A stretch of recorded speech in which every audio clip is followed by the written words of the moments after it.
بسم الله الرحمن الرحيم. الحمد لله الذي بيده مقاليد الأمور يفعل ما يشاء ويحكم ما يريد. أشهد أن لا إله إلا الله الملك السلام القدوس، والصلاة والسلام على أشرف الأنبياء والمرسلين نبينا محمد وعلى آله وصحبه ومن سار على نهجهم إلى يوم الدين. أما بعد، فالسلام عليكم ورحمة الله وبركاته. فاتقوا الله عباد الله، واعلموا أن الدنيا دار عمل والآخرة دار حساب، فاستعدوا لما أمامكم، فإن السعيد من تزود من دنياه لأخراه والعكس صحيح. Haray ɓawitgol Allah tabaraka wa ta'ala on toromo yurmede kisal yo dumo e hoore annabajo meɗen on e ɓeygure maɓɓe nden e wondiɓe maɓɓe ɓen e kala ñentinɗoɓe no moƴƴiri ha ñande dargal. Yo Allah subhanahu wa ta'ala on newnan en o arsika en gentingol nelaɗon sallallahu alayhi wa alihi wa sallama ka finde men e ka golleji men ɗi fof majji aduna yankoji e lahara yankoji. Aduna yankoji e dina yankoji haray ko talibajo mo on payko mon ko Muhammad Madina Sow woni ko naati ka lawol kisal ɗo annitingol beruka Allahu to ɗon newnani on tigi arsiki on tigi e fi oɗo wakkutu, yani himmugol wakkutun e nder gurdam jiyangel ngel julɗo on. Haray ɓawo ɗum mi salmini on salminagol islam, tawata ngoɗo salminago Allah tabaraka wa ta'ala o ƴetti o waɗi hakkunde gonɗiɓe ɓen yoɓe salmodir ka aduna ɗo. Allahu to ɗum wi: wa idha ja'aka alladhina yu'minuna bi ayatina faqul salamun alaykum. Yetti ngo kadi o hirtanaɗe ɓe ka lahara ñande dargal ka aljannaji ɓurɗe towude. Allah subhanahu wa ta'ala arsuken ɗum tan kadi, amin. Haray hulen Allah tabaraka wa ta'ala enen ɓe jiyaɓe ɗo anden kadi ko e waɓutu hombo wonɗen, ko e sa'i hombo wonɗen, sabu no Allah tabaraka wa ta'ala on yakhluqu ma yasha'u wa yakhtar. Himo taga kala ko faala o suɓo e nder ko tagi kon. Haray no andirɗen non yimɓe ɓen no sirti, gomɗinal ngal no sirti, daraja maggal on. Haray waɓutuji ɗin ko non sirtiri, leyɗe ɗen ko non sirtiri, lebbi ɗin ko non sirtiri. Haray anden kadi ko e lewru hormantiru wonɗen ni shahrullahi al-muharram, ɗum woni lewru jombente ndun. Haray ɗen tori Allah tabaraka wa ta'ala ayo arsuku en ya wawgol jogitagol oɗo waɓutu men no haniri non, julɗo no haniri non jogitade ɗum. O newna en, o jaɓana en, sabu noon si o jaɓali ala jaɓowo. Haray hulen Allah tabaraka wa ta'ala no kala ka wawɗen wonde, anden wonde manna oɗo aduna ko galle golle ni, lahara on ko galle hasbede mo be hetta ko golli ko Allah tabaraka wa ta'ala o wi: faman ya'mal mithqala dharratin khayran yarah wa man ya'mal mithqala dharratin sharran yarah. Ɗum ɗon ko ton iyoyte ɗen tori Allah tabaraka wa ta'ala e woɗen e aramɓe ɓen, yo woɗen ashabal yamin, amin. Haray hebloɗen ko wonani yeeso men ɗo, sabu non neɗɗo si o ari ka aduna ɗo haray yo andu ko e setoyagal o woni. Haray non ngal juuti ngal woɗɗi, feere ala on tigi naatu e ka kaburu makko. Haray anden woni malaɗo on tigi tigi e hoore gonga. Allah subhanahu wa ta'ala waɗi e maɓɓe ko on yoɓaniɗo immorde ka gurdam makko aduna fi lahara makko on.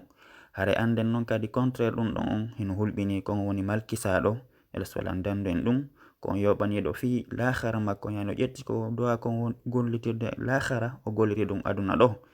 Haray jiyaɓe Allah tabaraka wa ta'ala anden wonde manna ra'su malil muslim fi hadi dunya huwa alwaqtu alladhi huwa maddatu alhaya. Anden wonde manna hoore manankon julɗo on jiyaɗo Allah ta'ala on e hoore ɗeɗo galle e oɗo aduna ko wutu makko on, ko ɗum ɗo woni matiére gurdam makko ɗam. Haray ande wonde manna oɗo wakkutu kon ɓuri e moƴƴude, kon ɓuri e hittude nde on tigi wawata heɓɓinade e muɗum, gollana fi lahara on, gollana fi jango makko on, sabu non on tigi ko feere ala, gurdam ko jooti o koma on tigi naata ka kaburu. Haray yetelan sen tawi goɗɗo joni himo e danki, himo e fi mayugol, himo e fi mayde nangimo, sen ɓannanimo ɗon e landike mo ɗon, jawle makko ɗen fof ko aduna innen joni ko président de la république. Jawɗi ɗe o jogiti ɗen fof, biyenji ɗi o jogiti ɗin fof fiye wawa ɓeydande mo nyallal gotal e nder gurdam makko ɗan yalli ɗum ɗon no wawi wonde, ɗum no wawi gasude si aɗa non fo o moɓodiri les 5 continents du monde entier fo moɓodiri e expert maɓɓe e marɓe jawle e marɓe feereji e marɓe pehe labaɗe est ce que ɓe wawi ɓeydande mo e seconde goto e nder gurdam makko ɗan ko wallahi wawata gasude. Allah towɗon o wi hatta idha jaa ahadakumul maut tawaffatuhu rusuluna wa hum la yufarritun, si woni mayde goɗɗo timmi lajal makko timmi ko wallahi seconde o yawtidantake seconde o mankidantake seconde. haray anden sabu mawnugol importance yani ɗanɗo gurdam wa ta'ala o wondiri sabu majjan kanko Allah tabaraka tedduɗo mawɗon o wi e ayaji ɗuɗuɗe ka deftere makko teddude no jeeya e muɗum konngol Allah tabaraka ta'ala e suratul asri wal asr innal insana lafi khusr amanu wa amilu salihati wa tawasaw bil haqqi wa tawasaw bis sabr. Allahu to ɗum o wondiri ɗanɗo gurdam woɓɓe wi o wondiri alansara on almuhim o wondiri dow fi waɓutu on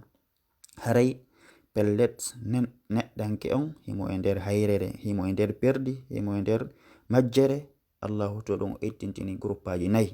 o inni illa alladhina siwana ɓen amanu gomɗimɓe Allah tabaraka wa ta'ala ha gasi wa amilu salihati ɓe golli golleji moƴƴi ɗin kadi yo musidɓe tedduɓe ɗo no hetti moƴƴa andugol wonde manna neɗɗo wonayo wonu gomɗinɗo tun fa hasb ɗum ɗon yonata ko beni on tigi golla golleji moƴƴi ɗin eɗen andi noon no jeeya e shurutu qubulil amali inda Allahi azza wa jal condition je tati karama ko ɓe wi'a woɓɓe wi'a condition je ɗiɗi ara nun ɗum ko nde gollo on laatoɗo ko gomɗinɗo Allah tabaraka wa ta'ala ɗimmum ɗum ko tawata ko on tigi ko waɗirowo gollal ngal fi Allah tabaraka wa ta'ala tammum ɗum hara ko mutaba'atu rasuli sallallahu alayhi wa alihi wa sallam hara on tigi ko yani ko jokkuɗo iwtirɗo ɓawo nelaɗo on sallallahu alayhi wa sallam haray ɗum ɗo kadi no hetti moƴƴa nde jeeya ɗon andata wonde manna ko ɗiɗo condition ji tati haton jini yo goɗɗo wawu wadde fiyo Allah tabaraka wa ta'ala jaɓanmo dewal makko ngal sabu noon si Allah tabaraka wa ta'ala jaɓali dewal jiya ngel haray ala jaɓanowo mo ɗum Allah subhanahu wa ta'ala jaɓan en dewe men ɗen o marana en nde ha tawoyen ɗe tun kala akhara amin. O hikkintini ɗon wata wawasoɓe yamodiri bil haqqi e gonga on hande ɗum ɗo no manki e julɓe ɓe moƴƴa sabu noon mo wolanɗa gonga wo haray on haɓi nden ñande. O hikkintini ɗon nayi ɓum ɗum wata wawasoɓe yamodiri kadi bis sabr e muñal ngal haray ɗum ɗo no hani julɓe ɓen nde ɓe waɗata ɗum ɗo hakkudeji maɓɓe. haray Allah tabaraka wa ta'ala o wondiri oɗo alansara oɗo waɓutu sabu noon ko e nder oɗo waɓutu heɓeten tonoji golleji mum moƴƴiɗi wonande enen ɓeɗo gomɗimɓe Allah tabaraka wa ta'ala ko e ɗum ɗo kadi malkisaɓe ɓen heɓata bone heɓata lette ka Allah tabaraka wa ta'ala. haray Allah tabaraka wa ta'ala himo ɓanginana en nemaji makko ɗin bindeje nemaji makko ɗin e oɗo aya aroɗo Allahu to ɗum wi wasakhkhara lakumul layla wan nahara wash-shamsa wal qamar wan nujumu musakhkharatun bi amri inna fi dhalika la ayatin liqaumin yaqilun. Allah tabaraka wa ta'ala o wi wonde manna o eltani en jemma on e ñalorma on o eltani en nange ngen e lewru ndun e koode ɗen ɗeɗo fof ko eltirade immorde yamirore makko kanko Allah tabaraka wa ta'ala ɗiɗo fof hino e yani e golle mum ala lundade Allah tabaraka wa ta'ala tabiti e ɗi ko jantiɗen ɗo fof ɗi Allah tabaraka wa ta'ala jantini en ɗo fof mandeji wonande ɓen yimɓe haqqileɓe wattana e Allah tabaraka wa ta'ala. Allahu to ɗum wi kadi wa huwa alladhi ja'ala al-layla wan-nahara khilfatan liman arada an yadhakkara aw arada shukura ko Allah tabaraka wa ta'ala woni waɗando en jemma on e ñalorma on lontodireɗi fi hon ɗum sika goɗɗo landi Allah tabaraka wa ta'ala ko fi hon waɗiran amin ɗum Allah tabaraka wa ta'ala o wi wonde manna ko wonande on faalaɗo jantagol inde Allah tabaraka wa ta'ala e on faalaɗo jarnugol Allah tabaraka wa ta'ala sabu hin andi ko sabu jarnugol Allah tabaraka wa ta'ala on nemaje ɗin dumurta ɗi tabita Allah subhanahu wa ta'ala waɗa barke e majji. Allah to ɗum wi wala in shakartum la azidannakum wala in kafartum inna adhabi la shadid. haray Allah tabaraka wa ta'ala o yewti ɗum ɗo e ayaje ɗuɗuɗe wa qala alayhi salatu wassalam ɓen ɓe jami kisi woni muɗum ɓe maki wonde manna la tazula qadama abdin yawma alqiyamati hatta yus'ala an arba'i khisalin عن عمره فيما أفناه وعن شبابه فيما أبلاه وعن ماله من أين اكتسبه وفيما أنفقه وعن علمه ماذا عمل فيه رواه الترمذي. Lalaɗon ɓe maki wonde man o hadith maɓɓe tedduɗo mawɗo ɗo selluɗo wonde man yani tawtata teppere ñande darngal jeyangel ngel tawtedirta teppe makko ɗe ñande darngal hatta ha o lande fi geɓe nayi fi piiji nayi. ara nun ɗum ɓe maki fi gurdam makko ɗan koye honɗum o lannini ɗan e fi sagatayagal makko ngal koye honɗum o rampi ɗan e jawdi makko nin ko honto o faggitindi ko honto kadi o nafkindi. Heɗum ɗo no hitti moƴƴa yo jeeya ɗon andu wonde manna ko honto woni e ɗaɓɓude jawdi makko nin ko honto ni kadi o dépensude ndi. andi o nela sallama accali e oɗo mako maɓɓe hay e goto e tagawre nden fo no naati nder ɗo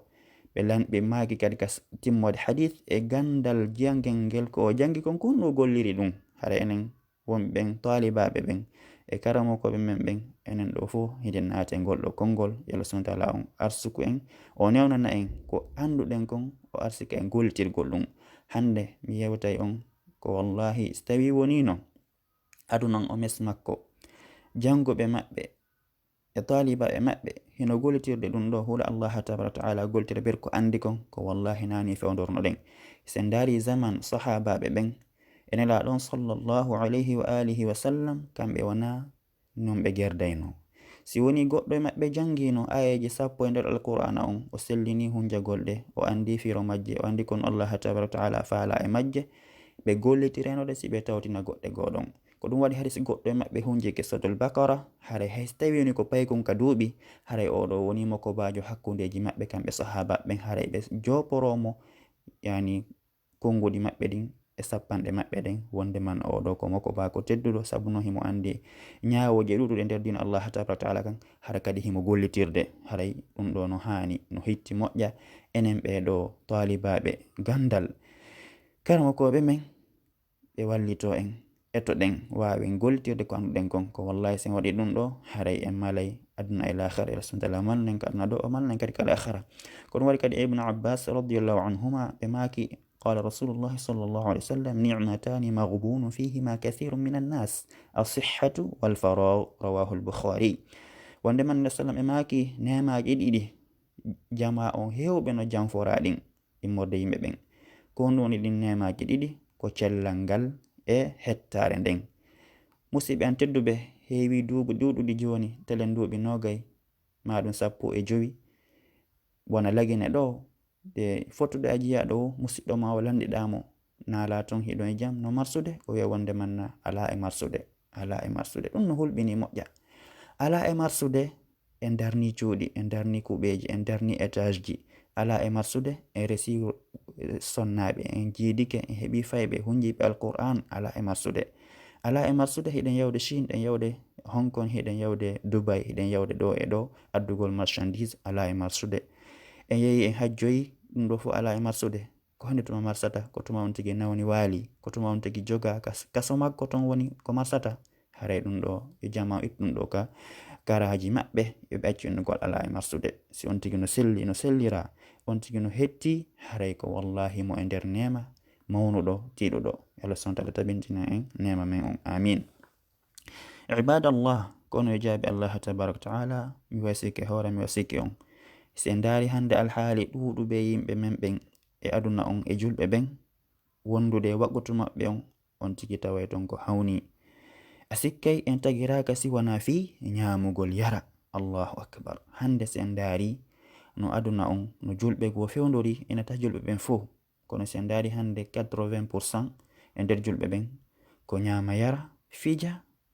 yani dakimeto e piiji welɗi ka aduna ɗo. ɗum no hulɓini moƴƴa ino maɓini moƴƴa immagol e tiragol photoji e waɗgol filmage ji hay si woni ka yawgol ka hurgo ñamugol ñameteji ɓe nguri mum tiro film o ɓe partage ɗum ka Facebook ɗum ɗo fo na ko hani. haray anden ɓawo kala nema hino ton añuɗo ɗum hino ton hasotoɗo ɗum e on tigi wattan yiɗi ɗin piiji. haray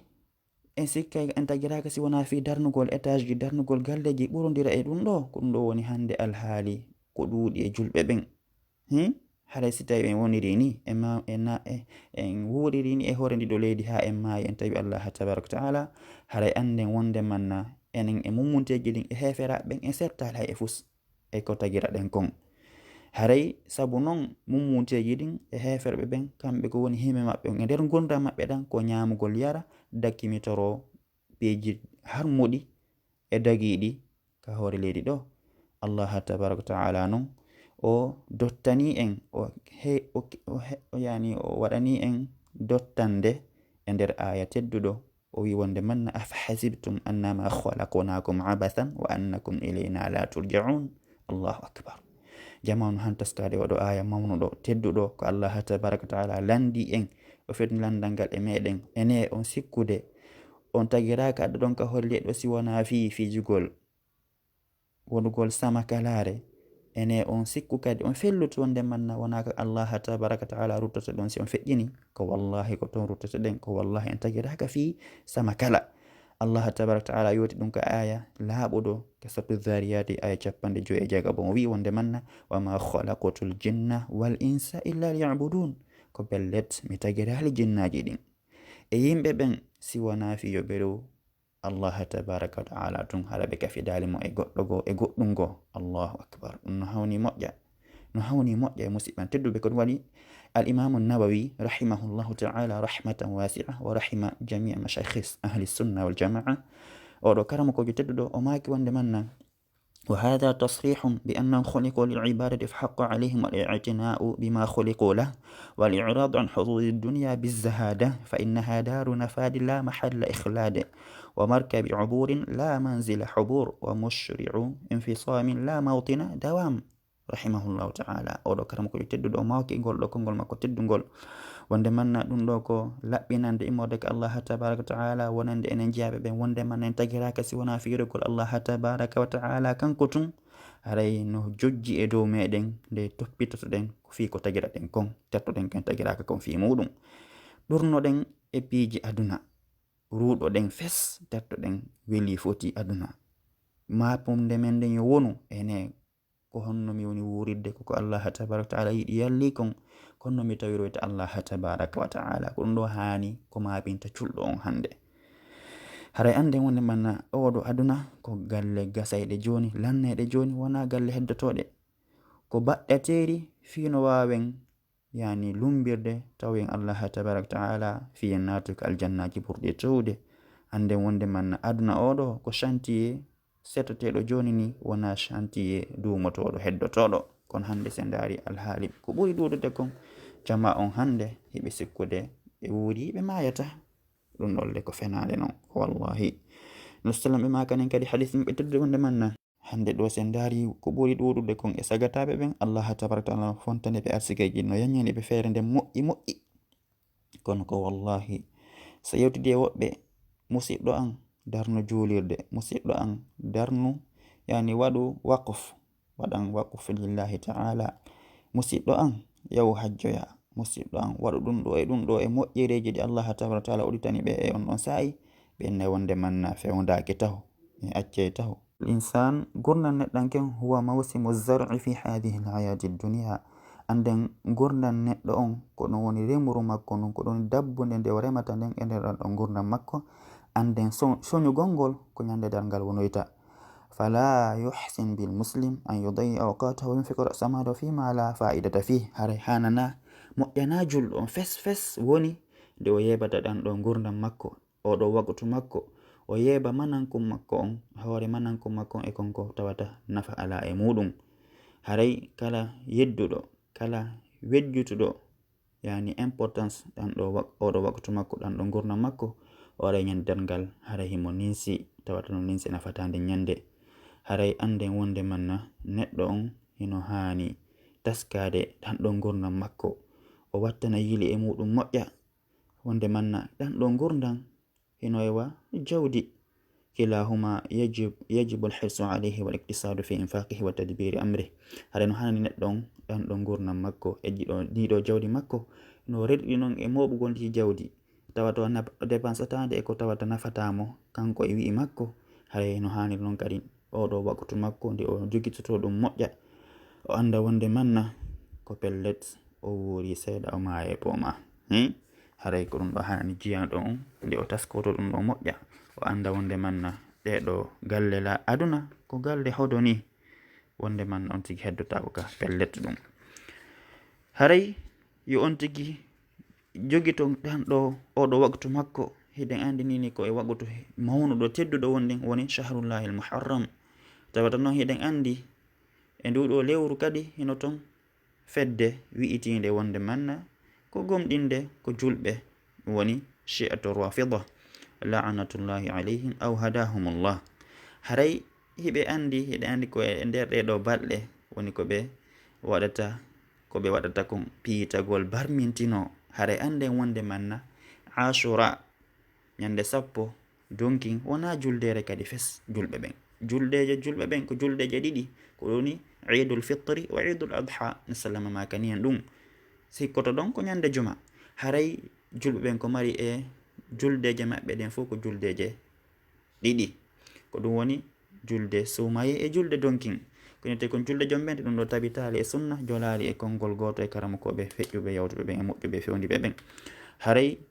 eɗen andi wonde manna nden ñande si on tigi heeɓi feere hino wawi no hattani koyo on tigi hooru o yetta Allah tabaraka taala o toroyo jaɓanmo on tigi si heeɓi feere horugol 9 walla 10 on haare ko ɗum ɗo woni ko ɗaɓɓa ko e nder muɗum haray anden wonde manna pellet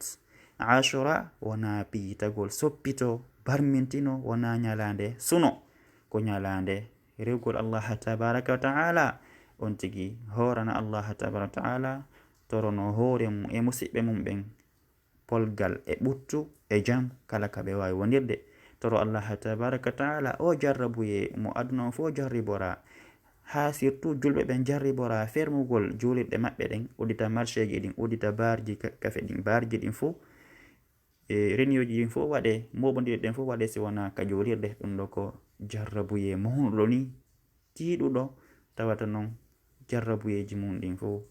sifa ɗum feƴƴino kono enen ko ɗum ɗo tawa ɗen en tori Allah tabaraka taala yo ɓantu oɗo jarrabuye o sellina nawnuɓe julɓe ɓen fof o danda ɓe nawnali ɓen o jutina balɗe men ɗen e hoore ɗoftare makko kanko Allah tabaraka taala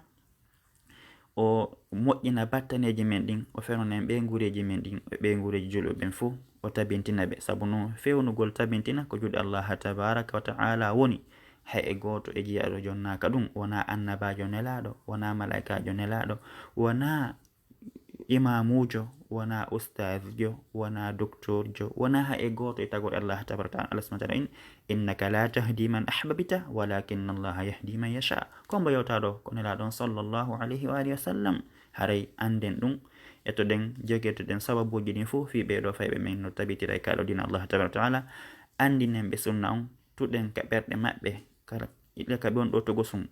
famugol deftere Allah tabaraka taala nden e famugol sallallahu alaihi wa sallam e famugol finde sellude nden ɓe mawna e ɗum ɗo ɓe tabita e ɗum ɗo en tori Allah tabaraka taala yo arsukon ɗum enewnan en ɗum haray kala komi hordirga e gonga ko imode ka Allah tabaraka wa taala kala komi hordirga e faljere ko imode e min e shaitan Allah subhanahu wa taala on hino woɗɗiti ɗum wa jazakumullahu kulle khair wassalamu aleykum wa rahmatullahi wa barakatuh kala horɗoga e faljere haray wata ejutu e andintingol on tigi e falgirtugol on tigi karamoko ɓen heɗitiɓe lamɓen ɗo e ɗimmoɓe am ɓen fof haray ɗon weltana eɗon jarna ka lawol kesal e tori Allah tabaraka taala yo hisen kaduna ɗo